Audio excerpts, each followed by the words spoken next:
UP express आप देख रहे हैं, आपके साथ मैं हूं कंचन डोगरा नेगी और इस वक्त की बड़ी अपडेट आपको प्रदेश की पहुंचाएंगे आप तक, जिसमें कोरोना काल में आज कामगारों के लिए अच्छी खबर निकलकर सामने आई। कामगारों को रोजगार के लिए किसी दूसरे प्रदेश में अब नहीं जाना पड़ेगा। यूपी के 11 लाख कामगारों को रोजगार के लिए सीएम आवास पर एमओयू साइन हुआ है। आज 4 बड़ी कंपनियां नर्डेको, सीआईआई और यूपी सरकार के बीच में करार हुआ है, एमओयू साइन किए गए हैं। 11 लाख कामगारों को रोजगार मिलेगा, इसकी गारंटी आज एमओयू साइन करने के बाद मिल जाती है। वह एमएसएमई का हो, बड़े औद्योगिक इकाइयों का हो या किसी भी अन्य क्षेत्र का हो, उस प्रत्येक फील्ड में हर एक श्रमिक की सामाजिक और आर्थिक सुरक्षा की गारंटी लेने के साथ हर हाथ को कार्य मिल सके, हर घर में रोजगार उपलब्ध हो सके, इस दृष्टि से सरकार कार्य कर रही है। और उस कार्रवाई को आगे बढ़ाने के लिए ही मैं धन्यवाद दूंगा कि इसमें सहयोग करने के लिए यहाँ पर इंडियन इंडस्ट्रीज एसोसिएशन, फिक्की, लघु उद्योग भारती और नार्डेको जैसी संस्थाओं ने अपनी रुचि दिखाई है। रुचि दिखाने के साथ ही इन्होंने लगभग आज हमें यहाँ पे 11 लाख कामगार और श्रमिकों को उपलब्ध कराने की एक सूची हमें उपलब्ध कराई है कि इतने लोगों को ये लोग व्यवस्थित रूप से अपने अलग अलग उद्यम में, अलग अलग फील्ड के कार्यों में रोजगार और नौकरी उपलब्ध करवाने की कार्रवाई करेंगे। मैं हृदय से आप सबका धन्यवाद करता हूं। तो योगी सरकार करीब 26 लाख प्रवासी कामगारों को रोजगार देने का उनका लक्ष्य है, जिनमें से 11 लाख कामगारों को रोजगार के लिए आज एमओयू साइन किया गया है। यूपी के एमएसएमई मंत्री सिद्धार्थनाथ सिंह से बात की हमारी संवाददाता अनामिका सिंह ने। देश के अलग अलग राज्यों से यूपी वापस लौटे प्रवासी श्रमिकों के लिए यूपी सरकार ने आज एक बड़ा एमओयू साइन किया है, जिसके जरिए माना जा रहा है कि करीब 11 लाख श्रमिकों को रोजगार देने का रास्ता साफ हो जाएगा। हमारे साथ बातचीत करने के लिए मौजूद हैं एमएसएमई मंत्री और सरकार में प्रवक्ता सिद्धार्थनाथ सर, ये जो एमओयू आज किए गए हैं, इसका हम समझना चाहेंगे कि कैसे रोजगार दे पाएंगे। हमारे मुख्यमंत्री जी ने जितने भी प्रवासी श्रमिक आ रहे हैं उनकी मैपिंग करी है, वो मैपिंग हमारे पास आ गई थी।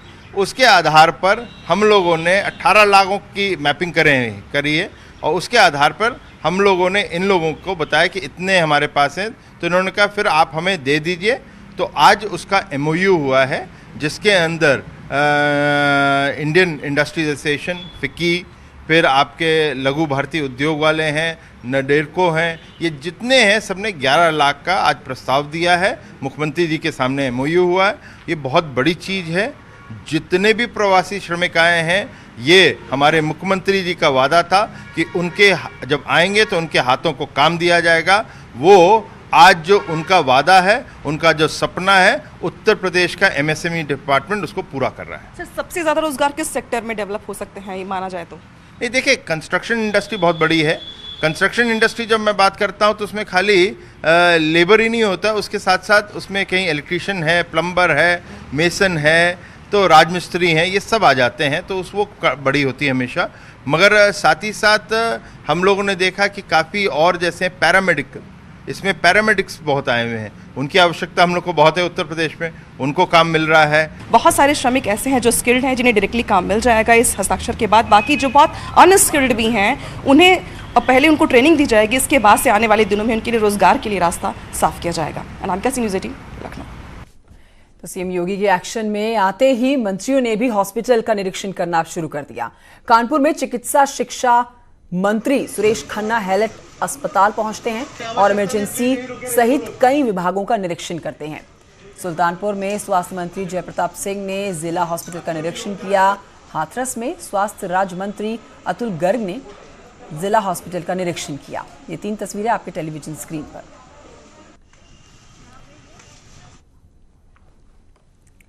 तो कानपुर में चिकित्सा शिक्षा मंत्री सुरेश खन्ना हैलेट अस्पताल पहुंचते हैं और इमरजेंसी सहित कई विभागों का निरीक्षण करते हैं।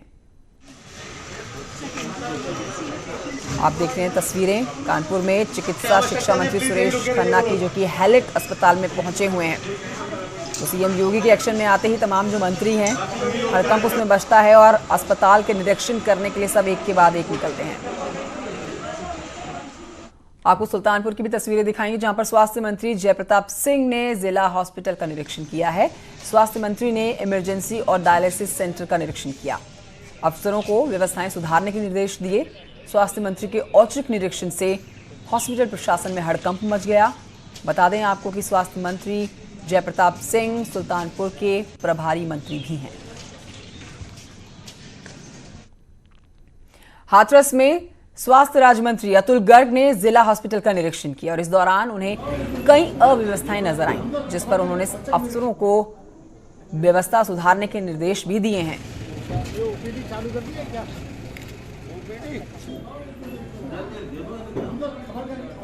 अगर बढ़े हैं तो पूरे देश की तुलना में उत्तर प्रदेश में सबसे कम मरीज बढ़ रहे हैं, क्योंकि यहाँ सबसे ज्यादा औरों के मुकाबले देखभाल की जा रही है। लॉकडाउन फेज 4 को खत्म होने में अब महज 48 घंटे से भी कम का वक्त रह गया है।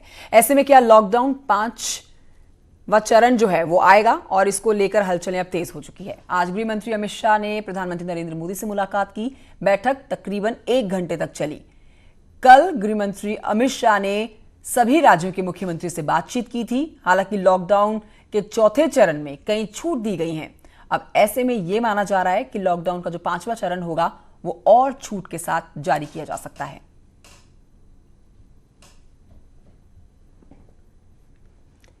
तो आज गृहमंत्री अमित शाह ने अब से कुछ ही देर पहले प्रधानमंत्री नरेंद्र मोदी से मुलाकात की है। यह असमंजस की स्थिति है कि लॉकडाउन का जो 5वां चरण होगा वो कैसा होगा। कल उन्होंने फोन पर बात की थी तमाम राज्यों के मुख्यमंत्रियों से और जाना था कि उनके सुझाव लिए थे कि लॉकडाउन का जो 5वां चरण हो वो कैसा होना चाहिए। आज प्रधानमंत्री नरेंद्र मोदी से उन्होंने मुलाकात की। आज ही आपको बताएं कि 24 घंटे के अंदर देश भर में रिकॉर्ड कोरोना मरीज सामने आए हैं। कोरोना पेशेंट का आंकड़ा लगातार बढ़ रहा है। 1,65,000 से ज्यादा हो चुका है, जबकि मरने वालों की संख्या भी 4700 से पार हो चुकी है। ऐसे में माना जा रहा है कि कोरोना संक्रमण को रोकने के लिए लॉकडाउन का 5वां चरण भी आएगा।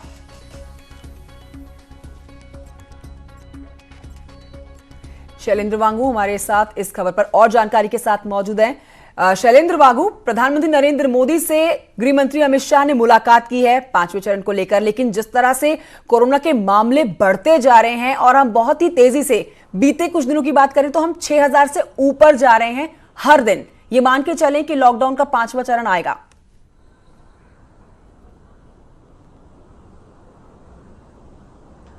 बिल्कुल, आज मुलाकात हुई है प्रधानमंत्री मोदी से गृह मंत्री अमित शाह की और तमाम पहलुओं पर चर्चा हुई है।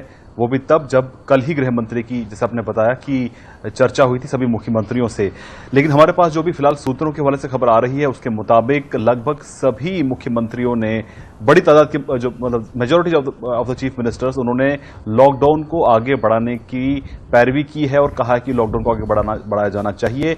इस तरह की खबर फिलहाल हमारे सोर्सेज के हवाले से आ रही है, सूत्रों के हवाले से आ रही है कि लगभग सभी मुख्यमंत्रियों ने लॉकडाउन को बढ़ाने की मांग की है। लेकिन ये भी साथ में कहा है कि जो इकोनॉमिक एक्टिविटीज हैं, यानी कि जो आर्थिक गतिविधियां हैं, उनको और ज्यादा छूट मिलनी चाहिए, पहले से ज्यादा छूट मिलनी चाहिए। और वहीं कोरोना के खिलाफ अब जो लड़ाई होगी वो और ज्यादा कंसंट्रेटेड तरीके से होगी और ज्यादा केंद्रित तरीके से होगी। आपको याद दिला दें कि कल ही कैबिनेट सेक्रेटरी की सभी राज्यों के मुख्य सचिवों से चर्चा हुई थी, जिसमें 13 शहरों के म्युनिसिपल कमिश्नर्स भी शामिल हुए थे। तो माना जा रहा है कि ये वो 13 शहर हैं जहां पर सख्ती जारी रह सकती है, जिसमें दिल्ली, मुंबई भी शामिल है।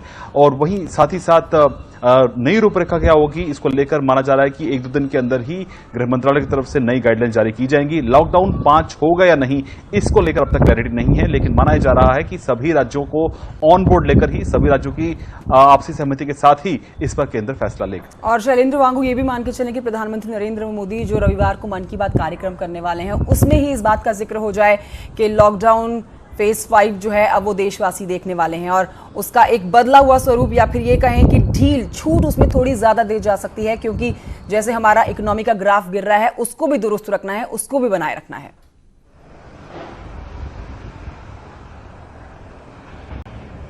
जाहिर तौर पर इकोनॉमिक गतिविधियों को में तेजी लानी होगी। हमने देखा है कि पिछले लॉकडाउन और अभी के जो लॉकडाउन जब खत्म हो रहा है पिछले 15 दिनों के अंदर ट्रेन्स भी शुरू की गई हैं, फ्लाइट्स भी शुरू की गई हैं और 1 जून से और ज़्यादा ट्रेन शुरू की जाने वाली है, 100 ट्रेनें शुरू की जाने वाली हैं। तो जाहिर तौर पर इकोनॉमिक गतिविधियों को रोका नहीं जा सकता है। ऐसे में देश की अर्थव्यवस्था के लिए बहुत ज़रूरी है कि इकोनॉमिक गतिविधियाँ न सिर्फ राज्यों में बल्कि नेशनल लेवल पर इनको शुरू किया जाना चाहिए। लेकिन जो कंटेनमेंट जोन्स हैं जहाँ पर आज भी कोरोना के मामले लगातार बढ़ रहे हैं, जैसा अभी आपने जिक्र किया कि रोजाना के करीब 6000 मामले बढ़ रहे हैं, हालांकि देश की रिकवरी रेट भी अच्छी है, करीब 41% देश की रिकवरी रेट है, यानी 41% लोग जो है वो ठीक भी हो रहे हैं। तो ऐसे में जाहिर तौर पर एक बैलेंस्ड अप्रोच की जरूरत होगी केंद्र सरकार को कि न सिर्फ कोरोना की रोकथाम के लिए कदम उठाए जाएं बल्कि इकोनॉमिक गतिविधियों को भी बढ़ावा दिया जाए। इसके लिए माना जा रहा है कि सहमति लगभग बन चुकी है, लेकिन नया स्वरूप क्या होगा इसके लिए थोड़ा इंतजार करना होगा। लेकिन माना जा रहा है कि लॉकडाउन की जो छूट है उसमें थोड़ा इजाफा जरूर होगा, लेकिन लॉकडाउन खत्म नहीं होगा, इसको किसी न किसी रूप में जारी रखा जाएगा। बहुत शुक्रिया आपका शैलेंद्र वांगू इस जानकारी के लिए। बढ़ते हैं आगे, आपको बताते हैं प्रवासी कामगारों को उनके घर तक पहुंचाने के लिए श्रमिक स्पेशल ट्रेन चलाई जा रही है, जिसमें गंभीर रूप से बीमार लोग भी सफर कर रहे हैं और जिससे इन ट्रेनों में सफर के दौरान कुछ लोगों की जान भी जा रही है। अब इसी को लेकर रेल मंत्री पीयूष गोयल ने यात्रियों से बेवजह सफर ना करने की अपील की है, जिसका उन्होंने ट्वीट करके लोगों से आग्रह किया है कि बेवजह सफर ना करें। खासकर महिलाएं, छोटे बच्चे, गर्भवती महिलाएं जो हैं, बुजुर्ग, वो सफर ना करें।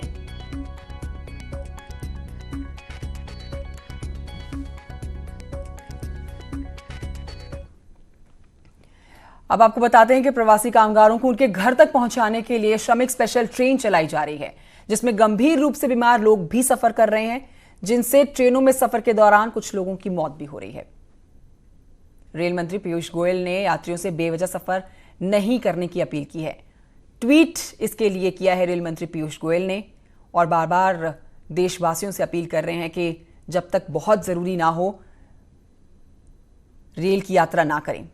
खासकर गर्भवती महिलाएं या फिर किसी और गंभीर रोग से ग्रस्त लोग। वो ट्वीट आपको दिखा रहे हैं रेल मंत्री पीयूष गोयल का, जिसमें आग्रह कर रहे हैं, अपील कर रहे हैं उन लोगों से जो पहले से किसी बीमारी से जूझ रहे हैं, प्रेग्नेंट लेडी हैं, छोटे बच्चे हैं, 10 वर्ष से कम की आयु के जो बच्चे हैं, ऐसे श्रमिकों के, ऐसे रोजगार वालों के बच्चे, गर्भवती महिलाएं और बूढ़े लोग जब तक बहुत जरूरी ना हो बेवजह रेल यात्रा ना करें।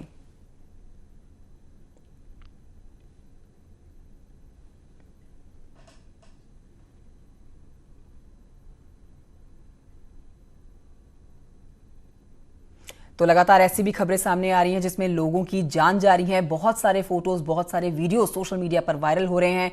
विपक्ष को मौका मिल रहा है सरकार को घेरने का। ये एक बड़ी वजह मानी जा सकती है रेल मंत्री पीयूष गोयल के ट्वीट करके अपील करने की कि जब तक कुछ बहुत जरूरी ना हो बेवजह जरूरी है, जाहिर सी बात है अपने अपने प्रदेश जाना चाहते हैं कामगार, श्रमिक, लेकिन कोशिश की जाए प्रेग्नेंट लेडीज, गर्भवती महिलाएं, छोटे बच्चे जिनकी उम्र 10 साल से कम है, वो साथ ही बुजुर्ग लोग जो हैं जिनको पहले से ही कोई बीमारी है, वो यात्रा ना करें। आपको ट्वीट दिखा रहे हैं रेल मंत्री पीयूष गोयल का।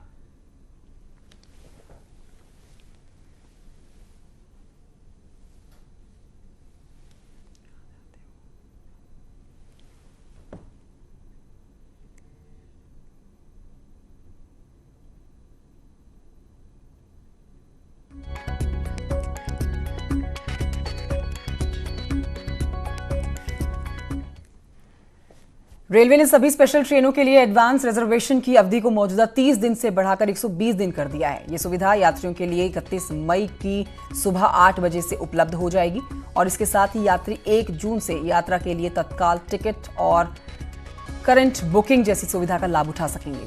इसके अलावा सभी 230 ट्रेनों में 1 जून से पार्सल बुकिंग की सुविधा भी उपलब्ध हो जाएगी। 31 मई को सुबह 8 बजे से पार्सल बुकिंग काउंटर खुल जाएंगे। स्वागत है आपका। खबर कानपुर से है, जहां पर हॉटस्पॉट एरिया में एसपी के विधायक इरफान सोलंकी ने कई लोगों के साथ बैठक की। सोशल डिस्टेंसिंग का पालन करना वो भूल गए। पुलिस अफसर भी बैठक में रहे मौजूद। बड़ी बात यह है कि पुलिस ऑफिसर्स भी इस बैठक में मौजूद थे। अब ये वीडियो और ये तस्वीर जो है सोशल मीडिया पर छाया हुआ है। सोशल डिस्टेंसिंग का पूरी तरह से पालन करना भूल गए एसपी साहब।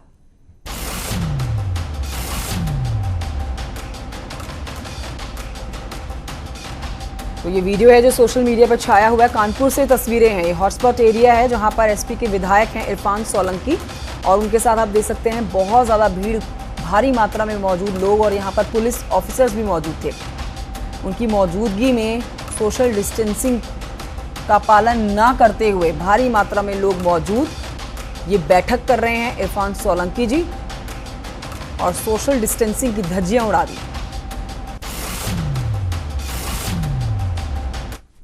खबर पीलीभीत से जहां पर मकान के बाहर निर्माण कराए जाने को लेकर दो पक्ष आमने सामने आ जाते हैं। बात इतनी बढ़ जाती है कि दोनों तरफ से पथराव शुरू हो जाता है।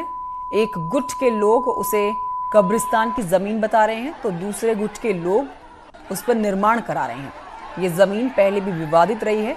सूचना मिलते ही एडिशनल एसपी, सीओ, सदर सिटी मजिस्ट्रेट के साथ घटनास्थल पर पहुंचते हैं। सख्ती करते हुए लोगों को खदेड़ा जाता है। पुलिस अब आसपास के सीसीटीवी फुटेज खंगाल रही है ताकि बवाल करने वाले लोगों के ऊपर कार्रवाई की जा सके।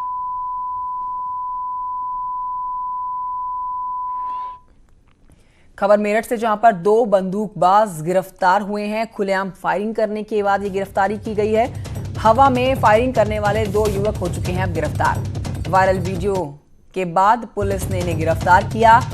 दोराला थाना इलाके के बहादुरगढ़ का मामला।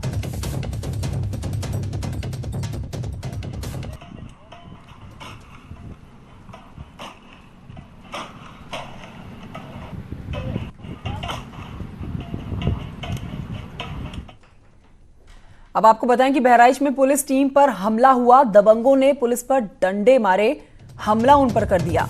इस झगड़े की सूचना मिलते ही यहां पर पुलिस पहुंची थी।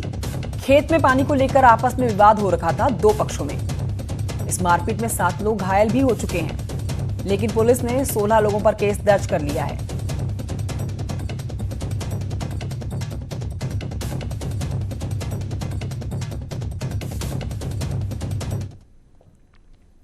खबर बलिया से जहां पर दो पक्षों के बीच में जमकर मारपीट और पथराव हुआ। ये मामला गढ़वार थाना इलाके का है। ये बवाल काफी देर तक चलता रहा और काफी देर बाद पुलिस ने लोगों को खदेड़ा।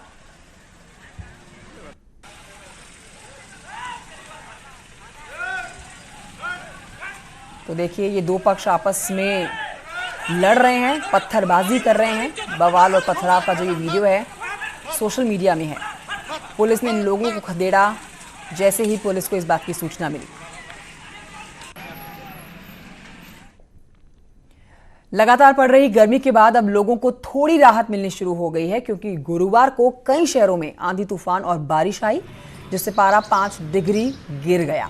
आज सुबह से मौसम और बीते दिनों के मुकाबले कम गर्म रहा।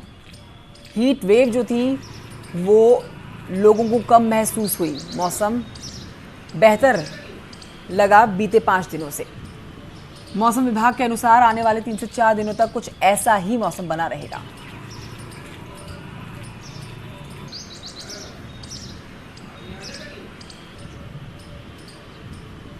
अभी भी वर्षा की संभावनाएं बनी हुई हैं दिल्ली एनसीआर में भी और उत्तर पश्चिम भारत के कुछ हिस्सों में, और तेज हवाएं भी चल सकती है 40 से 50 किलोमीटर प्रति घंटा की रफ्तार की। तो और ये मान के चलें अगले यदि 4 दिन की बात करें तो तापमान 40 से नीचे ही रहने वाला है और राहत रहेगी। हीट वेव की कोई संभावना नहीं है। खबर मेरठ से है जहां पर बंदरों ने छीना कोरोना सैंपल का बैग। मेडिकल कॉलेज के लैब टेक्नीशियन से छीना गया है बंदरों के द्वारा ये बैग। कोरोना जांच के लिए ले जाया जा रहा था सैंपल। दोबारा लेना पड़ा मरीजों का ये सैंपल क्योंकि बंदरों ने ये पूरा किट छीन लिया। मेरठ मेडिकल कॉलेज में बंदरों का आतंक है। वन विभाग को सूचना के बाद भी नहीं पकड़ पाए ये बंदर।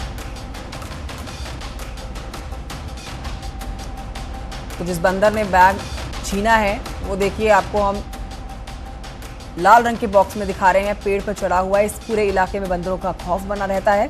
आने जाने वाले लोगों से छीना छपटी करते रहते हैं। मेडिकल कॉलेज के लैब टेक्नीशियन का इन्होंने बैग अब छीन लिया, जिसमें कोरोना जांच के लिए सैंपल लेकर जाया जा रहा था। मेरठ मेडिकल कॉलेज में बंदरों का आतंक। अब वन विभाग को जब सूचना इसकी मिली, उसके बाद भी वन विभाग की टीम इस बंदर को पकड़ पाने में नाकामयाब।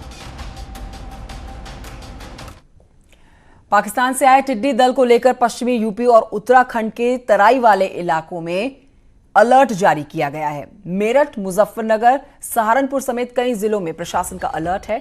उत्तराखंड के तराई वाले इलाके उधम सिंह नगर हो गए, हरिद्वार इसमें हो गया। टिड्डियों को लेकर ये अलर्ट पर हैं, क्योंकि खबर ये भी है कि टिड्डियों का दल कभी भी दिल्ली पहुंच सकता है।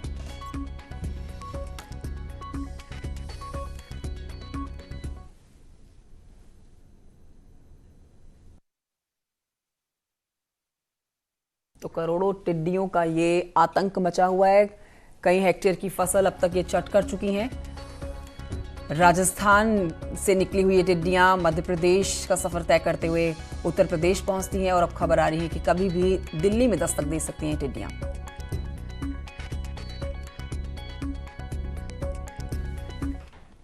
वहीं आपको बताएं कि टिड्डियों को लेकर विदेश मंत्रालय का भी बयान अब सामने आया है। विदेश मंत्रालय के मुताबिक टिड्डियों के हमले को रोकने के लिए एक रीजनल मैकेनिज्म है, जिसके तहत भारत पाकिस्तान के बीच भी चैनल बना हुआ है। बढ़ती हुई गर्मी को देखते हुए भारत ने पाकिस्तान के साथ इस कम्युनिकेशन चैनल को बहाल करने को इसकी पहल की, लेकिन अभी तक पाकिस्तान की तरफ से कोई जवाब नहीं आया।